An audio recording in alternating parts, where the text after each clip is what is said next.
안녕하세요. 저는 정미라예요. 올해 68살이 됐죠. 평생 교사로 일하다가 은퇴한 지 벌써 5년이 흘렀어요. 남편을 일찍 잃고 혼자서 민호를 키우느라 정말 힘들었는데 그래도 우리 아들이 잘 커서 건축사무소에서 일하고 있으니까 얼마나 뿌듯한지 몰라요. 근데 요새 들어 뭔가 이상해졌어요. 민호가 결혼한 지 2년 정도 됐는데 처음에는 자주 전화도 하고 집에도 종종 들렀거든요. 그런데 언제부턴가 아들 목소리를 듣기가 어려워진 거예요. 전화를 걸면 항상 유진이가 받더라고요. 우리 며느리요. 어머니, 민호는 지금 야근 중이에요. 회사에서 중요한 프로젝트 때문에 바빠요. 오늘은 피곤해서 일찍 잤어요. 이런 말만 계속 반복하는 거예요. 처음엔 정말 바쁜가 보다 했죠. 젊은 사람들이 사회생활 하면서 얼마나 힘들겠어요. 그런데 이게 한 달, 2달 계속되니까 마음이 이상해지더라고요. 설마 했는데 민호가 나를 피하는 건 아닐까 하는 생각이 들었어요. 혹시 내가 너무 간섭을 많이 했나? 아니면 며느리가 시어머니 때문에 스트레스를 받는 건 아닐까? 민호가 어릴 때부터 얼마나 저한테 의지했는데 아빠 없이 자랐으니까 더더욱 엄마랑 끈끈했거든요.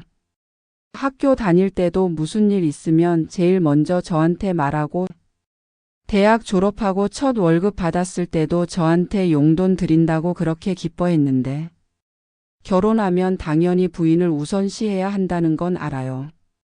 그런데 이렇게까지 어머니를 멀리하는 게 정상일까요? 예전 같으면 민호가 먼저 전화해서 엄마, 어떻게 지내세요? 건강은 괜찮으세요? 라고 물어봤을 텐데 오늘도 전화를 걸어봤어요. 역시나 유진이가 받더라고요. 어머니, 민호는 회식이 있어서 늦을 것 같아요. 제가 말씀드릴까요? 또 그런 식이에요. 내가 그냥 민호가 집에 들어오면 엄마한테 전화 좀 하라고 전해줘 했더니 네 알겠습니다 라고는 하는데 뭔가 성의 없는 목소리였어요. 정말 이상해요. 결혼 전에 유진이는 그렇게 다정했거든요. 어머니, 앞으로 잘 부탁드려요. 민호 오빠를 잘 키워주셔서 감사해요. 라고 하면서 눈물까지 글썽였는데 지금은 뭔가 벽이 생긴 것 같아요. 차갑고 딱딱한 벽이요. 혹시 내가 너무 예민하게 받아들이는 건 아닐까 싶기도 해요. 요새 혼자 사니까 이런저런 생각이 많아지는 건지도 모르고요. 그래도 엄마의 직감이라는 게 있잖아요. 뭔가 잘못됐다는 느낌을 지울 수가 없어요. 우리 민호에게 무슨 일이 생긴 건 아닐까요? 요 며칠 사이에 이상한 일들이 계속 생기고 있어요. 어제 아침에 우편함을 확인했더니 처음 보는 회계법인에서 온 봉투가 들어있더라고요. 김앤 파트너스 회계법인이라고 써 있는데 수신인이 민호 이름으로 돼 있었어요. 그런데 주소는 우리 집 주소였고요. 이상하다 싶어서 봉투를 들고 집에 올라왔는데 마침 유진이가 현관 앞에 서 있는 거예요. 어머니, 안녕하세요. 하면서 웃는데 눈은 제가 들고 있는 봉투를 빤히 쳐다보고 있더라고요. 아, 그거 민호 앞으로 온 거예요. 제가 가져갈게요. 그러면서 봉투를 가져가려고 손을 내미는 거예요. 이게 뭔데? 하고 물어봤더니 집안일 관련 서류예요. 어머니가 굳이 아실 필요는 없어요. 저희가 알아서 처리할게요. 라고 하더라고요. 그때 유진이의 표정을 잊을 수가 없어요. 미소는 띄고 있었지만 눈빛이 차갑더라고요. 뭔가 위협적이기까지 했어요. 마치 더 이상 캐묻지 마세요라고 경고하는 것 같았거든요. 결국 봉투를 넘겨줄 수밖에 없었어요. 며칠 뒤에 은행에 볼 일이 있어서 갔다가 문득 생각이 났어요. 민호가 군대 가기 전에 저랑 함께 만든 적금 계좌가 있거든요. 당시에는 나중에 결혼 자금으로 쓰라고 해서 만든 건데 지금도 그 계좌가 있는지 궁금했어요. 은행 창구에서 통장을 찾아보니까 계좌가 여전히 살아있더라고요. 그런데 잔액을 확인하는 순간 깜짝 놀랐어요. 분명히 2천만 원 정도 있었던 것 같은데 지금은 거의 바닥이 난 거예요. 언제부터 돈이 빠져나갔는지 확인해 주실 수 있나요? 하고 물어봤더니 행원이 거래 내역을 뽑아주더라고요. 최근 6개월 동안 매달 300만 원씩 출금된 기록이 있었어요. 그것도 모두 같은 날짜예요. 집에 와서 곰곰 생각해 봤어요. 민호가 돈이 급하게 필요했다면 당연히 저한테 말했을 텐데요. 그동안 무슨 일이든 저와 상의했던 아이인데 이런 큰 돈을 그냥 찾아서 쓸 리가 없어요. 그때 갑자기 떠오른 게 있었어요. 며칠 전 유진이가 가져간 회계법인 봉투 말이에요. 혹시 그것과 관련이 있는 건 아닐까? 세무 문제라던가 아니면 다른 금융 관련 일이라던가. 밤에 민호한테 전화를 걸어봤어요. 역시나 유진이 받더라고요. 민호 좀 바꿔줄래? 했더니 지금 씻고 있어요. 무슨 일이신가요? 라고 하는 거예요. 아들하고 직접 얘기하고 싶은데 왜 자꾸 너가 나서는 거니? 하고. 조금 짜증을 냈더니 유진이 잠깐 말이 없어지더라고요. 그러다가 어머니, 혹시 무슨 오해가 있으신 건 아니에요? 민호는 정말 바빠요. 어머니한테 신경 쓸 여유가 없을 정도로요. 이해해 주세요. 라고 하더라고요. 목소리가 살짝 떨리는 것 같았어요. 지금 생각해보니 뭔가 계획적인 것 같아요. 민호를 저에게서 멀어지게 만들고 돈도 몰래 빼내고 저한테는 아무것도 알리지 않고. 이게 우연의 일치일까요? 아니면 정말로 뭔가 음모가 있는 걸까요? 답답한 마음에 민호 대학 동창인 준수한테 전화를 걸어봤어요. 예전에 집에 자주 놀러 왔던 아이거든요. 저를 친어머니처럼 따랐던 애예요. 준수야, 나 민호 엄마야. 요새 어떻게 지내니? 했더니 반갑게 인사하더라고요. 그런데 민호 얘기를 꺼내니까 분위기가 이상해지는 거예요. 아, 민호 형. 요새 연락이 잘 안 돼요. 왜? 무슨 일 있어? 했더니 한참 머뭇거리더니 말하는 거예요. 사실은 민호 형한테 직접 연락하기가 힘들어요. 전화하면 항상 형수님이 받으시거든요. 그 말을 듣는 순간 가슴이 철렁했어요. 나만 그런 게 아니었구나 싶어서요. 그래서 어떻게 하는데? 형수님이 민호는 바쁘다. 나중에 연락드린다. 이런 식으로 말씀하시는데 정작 민호 형에게서는 연락이 안 와요. 그날 밤에 잠을 이룰 수가 없었어요. 인터넷을 뒤져보다가 가정폭력이라는 단어를 검색했어요. 그런데 거기서 정서적 학대라는 걸 알게 됐어요. 때리지 않아도 상대방을 통제하고 고립시키는 거래요. 내가 본 글에 따르면 가해자들이 주로 사용하는 방법이 있다고 하더라고요. 피해자를 가족이나 친구들로부터 점점 멀어지게 만드는 것. 외부와의 연락을 차단하거나 통제하는 것. 재정적으로 의존하게 만드는 것.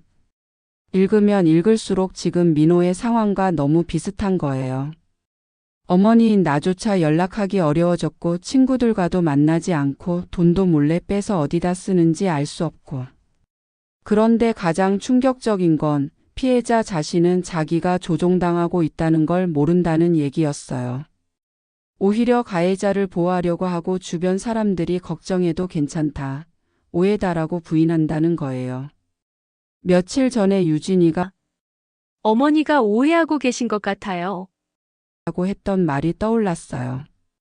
그리고 민호가 왜 제 연락을 피하는지도 이해가 되기 시작했어요. 혹시 유진이가 어머니가 우리를 방해한다. 어머니 때문에 스트레스 받는다. 는 식으로 민호를 세뇌시키고 있는 건 아닐까? 이대로 두면 안 되겠다. 민호를 구해야 한다. 더 이상 참을 수 없어서 민호한테 문자를 보냈어요. 민호야, 엄마가 너무 보고 싶다. 한 번만 만나자.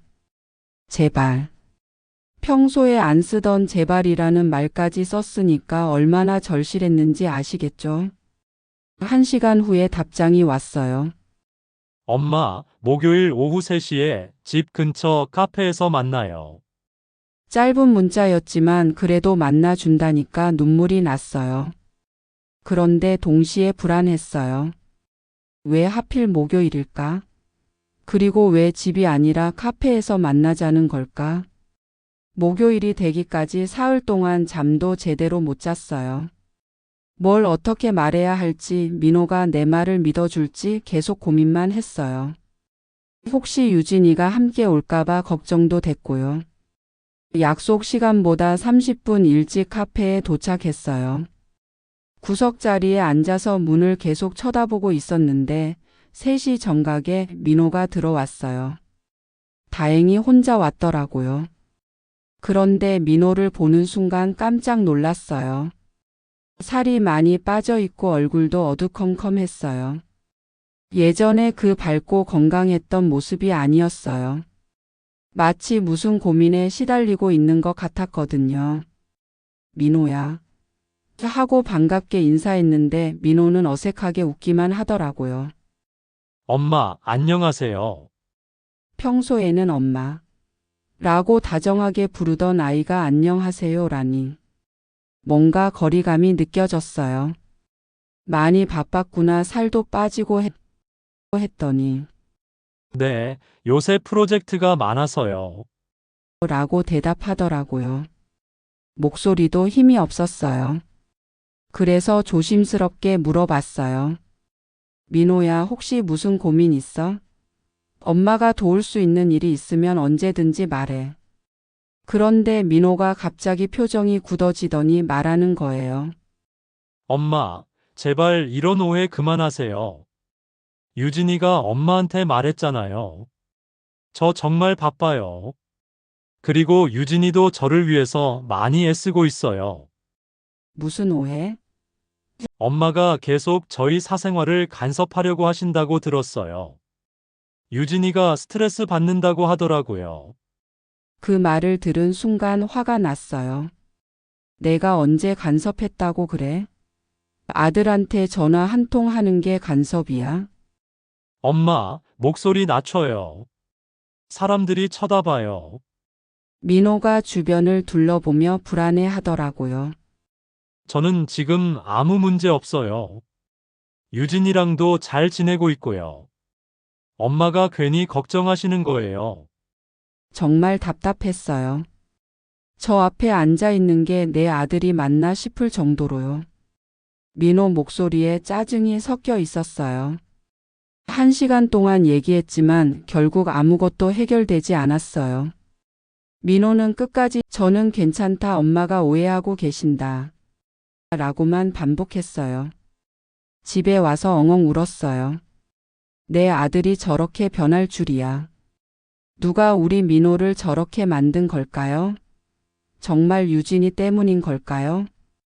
카페에서 민호를 만난 후 며칠 동안 정말 절망적이었어요. 내 아들이지만 완전히 다른 사람 같았거든요. 그런데 가만히 있을 수만은 없잖아요. 뭔가 행동을 취해야겠다고 생각했어요.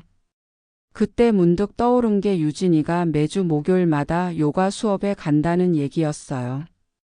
예전에 민호가 유진이가 건강 때문에 요가를 시작했어요. 라고 말한 적이 있거든요. 그리고 민호는 목요일 오후에는 보통 회사에 있고요. 혹시 그때 집에 가서 그 회계법인 봉투와 관련된 단서를 찾을 수 있지 않을까 생각했어요. 물론 남의 집에 무단 침입하는 건 옳지 않다는 걸 알아요. 하지만 우리 민호를 구하려면 어쩔 수 없잖아요. 다행히 민호가 결혼하면서 새 열쇠를 만들 때 혹시나 해서요. 라고 하나를 제게 맡겨뒀거든요. 그때는 착한 우리 아들이라고 생각했는데 지금은 그 열쇠가 마지막 희망 같았어요. 목요일 오전 10시. 평소 같으면 유진이가 요가 수업 가는 시간이었어요. 한참을 망설이다가 결국 민호네 아파트로 향했어요. 엘리베이터를 타고 올라가는 동안 심장이 터질 것 같았어요. 문 앞에 서서 벨을 눌러봤어요. 혹시나 해서요. 다행히 아무 소리가 없더라고요. 손이 떨리면서 열쇠를 꺼냈어요. 문이 열리자마자 집 안을 둘러봤어요. 서재방 책상 위에 서류 몇 장이 있더라고요. 가까이 가서 보니까 대출 관련 서류였어요. 주택담보대출 3억? 민호가 집을 샀나? 그런 얘기는 들은 적이 없는데 서류를 자세히 보니까 차주가 민호 이름으로 되어 있었어요. 그런데 이상한 건 연대보증인 란에 제 이름이 적혀 있는 거였어요. 내가 언제 연대보증을 섰다고? 완전히 이해가 안 됐어요. 그런 중요한 일을 저한테 말하지 않고 했을 리가 없는데 혹시 제 동의 없이 제 이름을 쓴 건 아닐까요? 더 찾아보니까 또 다른 서류들이 나왔어요. 신용카드 명세서 소액 대출 관련 서류들. 모두 민호 명의로 되어 있었는데 빚이 상당했어요. 도대체 이 돈들을 어디에 쓴 걸까요? 그때 현관문이 열리는 소리가 들렸어요. 완전히 얼어붙었어요. 유진이가 일찍 돌아온 건가? 어떻게 하지? 숨을 곳도 없는데. 어머니, 유진이의 목소리가 들렸어요. 완전히 당황했지만 어쩔 수 없었어요. 서류를 급하게 원래 자리에 놓고 서재에서 나왔어요. 유진이가 현관에 서서 저를 보고 있더라고요. 표정이 정말 무서웠어요. 웃고는 있었지만 눈빛이 차갑고 날카로웠어요. 어머니, 어떻게 여기에? 민호가 집에 있나 해서 변명을 하려고 했는데 목소리가 떨리더라고요. 민호는 회사에 있어요. 그리고 저는 지금 집에 있고요. 어머니가 미리 연락도 안 하고 오시면 곤란해요. 그때 유진이가 한 걸음씩 저한테 다가오면서 말하는 거예요. 혹시 뭔가 찾고 계셨던 건 아니에요? 완전히 들킨 거죠. 아니야, 그냥. 어머니, 정직하게 말씀해 주세요. 뭘 보셨어요? 더 이상 거짓말할 수 없었어요. 유진아, 우리 민호한테 무슨 일이 있는 거니? 대출도 그렇고 내 이름으로 연대보증도 그렇고. 그런데 유진이가 갑자기 웃음을 터뜨리더라고요. 어머니, 정말 대단하세요. 남의 집에 무단 침입해서 서류까지 뒤지시고. 그 말에 기가 막혔어요. 무단 침입이라니. 여기가 남의 집이야? 내 아들 집인데?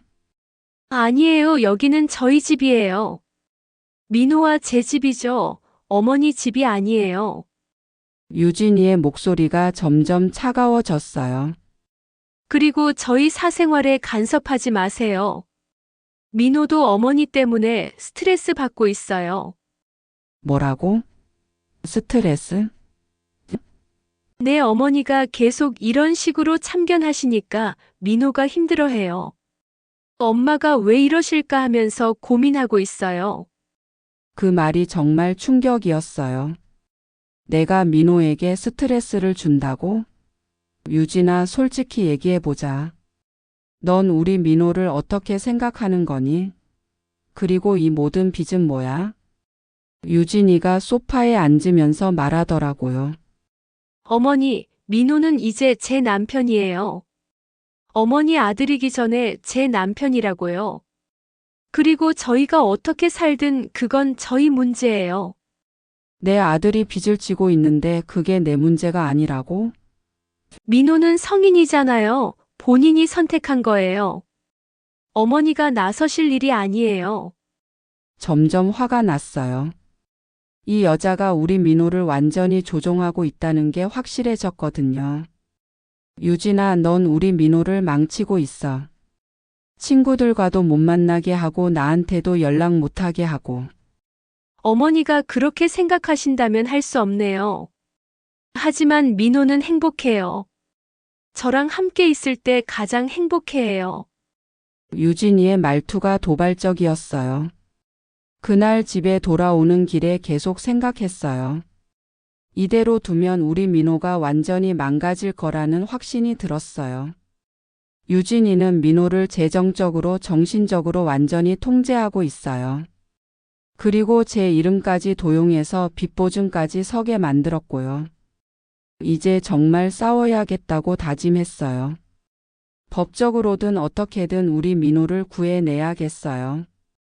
혼자서는 힘들 것 같아서 내일 당장 변호사 사무실에 찾아가기로 했어요. 민호야, 엄마가 반드시 너를 구해낼 거야. 그 여자한테 휘둘리지 말고 정신 차려. 엄마는 포기하지 않을 거야. 설령 너가 지금은 엄마를 오해하고 있더라도 언젠가는 진실을 알게 될 거야. 이제 진짜 전쟁이 시작된 거예요. 우리 민호의 인생을 되찾는 전쟁 말이에요. 다음 날 아침 일찍 변호사 사무실에 찾아갔어요. 김 변호사님은 제 얘기를 끝까지 들어주시더라고요. 그리고 제가 가져온 사진으로 찍어둔 서류들을 보시면서 심각한 표정을 지으셨어요. 어머님, 이건 명백한 서류 위조와 사기죄에 해당합니다. 어머님의 동의 없이 연대보증인으로 서명한 것 같은데 이는 형사처벌 대상이에요. 변호사님 말씀을 듣고 나니까 더 확신이 섰어요. 그럼 어떻게 해야 하나요? 우선 경찰서에 신고를 하시고 은행에 가서 해당 대출에 대해 이의 제기를 하셔야 해요. 그리고 아드님과 직접 만나서 상황을 설명하시는 게 중요합니다. 변호사 사무실에서 나와서 바로 경찰서로 향했어요. 처음엔 경찰관들이 가족 간의 일이라고 대수롭지 않게 여기는 것 같았는데 서류 위조 증거를 보여주니까 태도가 달라지더라고요. 집에 돌아와서 민호한테 전화를 걸었어요. 이번에는 직접 받더라고요. 민호야, 엄마야. 지금 당장 만나자. 엄마, 무슨 일이에요? 목소리가 이상하신데. 민호야, 정말 중요한 얘기가 있어. 유진이 없을 때 혼자 나와. 무슨 소리세요? 유진이가 뭘 잘못했다고. 민호야, 제발. 한 번만 엄마 말을 들어봐. 너 인생이 걸린 문제야. 목소리에서 절박함이 느껴졌는지 민호가 잠시 말이 없어지더니 알겠어요. 1시간 후에 공원에서 만나요. 라고 하더라고요. 민호가 왔을 때 모습을 보니까 더 야위어 있었어요. 눈 밑에 다크서클이 심하고 전체적으로 기운이 없어 보였어요. 민호야, 앉아봐. 엄마가 할 말이 있어. 엄마, 혹시 유진이에 대한 얘기라면. 민호야, 일단 들어봐. 유진이가 너 이름으로 3억짜리 대출을 받았어. 그리고 내 이름을 도용해서 연대 보증까지 섰어. 민호 얼굴이 하얗게 변하더라고요. 뭐라고요? 그게 무슨... 어제 너 집에 가서 직접 서류를 봤어. 너 서명이랑 내 서명 모두 위조된 거야. 그러면서 핸드폰으로 찍어둔 사진들을 보여줬어요. 민호가 사진을 보더니 손이 덜덜 떨리기 시작하더라고요. 그때부터 갑자기 민호가 흐느끼며 울기 시작했어요. 그동안 참고 있던 게 터진 것 같았어요. 엄마, 저도 모르겠어요. 언제부터 이렇게 됐는지. 유진이가 모든 걸 알아서 한다고 해서. 민호야, 처음부터 차근차근 얘기해봐. 언제부터 이상해졌어? 민호가 한참 울고 나서 말하기 시작했어요. 들어보니까 정말 심각했어요. 결혼 후 몇 달 지나면서 유진이가 점점 민호를 통제하기 시작했다는 거예요. 친구들 만나지 마. 엄마한테 자주 연락하지 마. 돈 관리는 내가 할게. 이런 식으로요. 처음엔 나를 위해서 해주는 말이라고 생각했는데 점점 숨이 막히는 기분이 들었다고 하더라고요. 그런데 저는 어떻게 해야 할지 몰랐어요. 유진이가 화내면 무서웠고 그냥 시키는 대로 하는 게 편했어요. 그런데 이제 와서 생각해 보니까 저는 아무것도 결정할 수 없게 됐어요. 가슴이 너무 아팠어요. 우리 민호가 그렇게 힘들었는데 엄마한테도 말 못하고 혼자 견뎠다니. 민호야, 이제라도 늦지 않았어. 엄마가 도와줄게. 그날 이후로 모든 게 급격하게 바뀌었어요. 경찰 수사가 시작되고 유진이의 서류 위조와 사기 행위들이 하나씩 드러났어요. 알고 보니까 저뿐만 아니라 민호 친구들 이름까지 도용해서 여러 곳에서 돈을 빌렸더라고요. 유진이는 결국 체포됐어요. 법정에서 마주쳤을 때 그 여자가 저한테 한 말이 아직도 잊혀지지 않아요. 어머니가 참견하지 않았으면 우리는 행복했을 텐데요. 끝까지 자기가 잘못했다는 생각이 없더라고요. 민호는 이혼 절차를 밟았어요. 처음엔 많이 힘들어했지만 시간이 지나면서 점점 예전 모습을 찾아가고 있어요. 친구들과도 다시 만나기 시작했고 저한테도 자주 연락해요. 엄마, 정말 죄송해요. 그동안 엄마 마음을 얼마나 아프게 했는지. 민호가 어느 날 집에 와서 울면서 사과하더라고요. 괜찮아, 민호야. 엄마가 너를 지키지 못해서 미안해. 어제는 민호가 이런 말을 하더라고요. 엄마, 제가 그때 엄마 말씀을 들었더라면 이런 일이 안 일어났을 텐데요. 민호야, 이제 와서 그런 얘기 하지 마. 중요한 건 지금이야. 사실 이 모든 일을 겪으면서 많은 걸 배웠어요. 사랑한다는 이름으로 상대방을 통제하고 조종하는 사람들이 있다는 것. 그리고 가족이라는 이유로 그런 상황을 방관해서는 안 된다는 것. 혹시 지금 이 글을 읽고 계신 분 중에 비슷한 상황에 있는 분이 계시다면 부디 포기하지 마세요. 늦었다고 생각할 때가 가장 빠른 때라고 하잖아요. 저처럼 용기 내서 행동하시면 분명 길이 열릴 거예요. 우리 민호도 지금은 새로운 사랑을 만나서 조심스럽게 만나보고 있어요. 이번에는 정말 좋은 사람을 만난 것 같아요. 저한테도 정중하게 인사드리고 민호를 존중해주는 모습이 보여요. 앞으로도 우리 민호가 행복했으면 좋겠어요. 그리고 저 같은 마음 아픈 엄마들이 더 이상 생기지 않았으면 좋겠어요. 사랑하는 가족을 지키는 일 정말 쉽지 않지만 꼭 해야 하는 일인 것 같아요. 오늘 제 이야기를 끝까지 들어주셔서 감사해요. 제 이야기가 도움이 됐다면 좋아요, 구독 함께 눌러주세요. 감사합니다.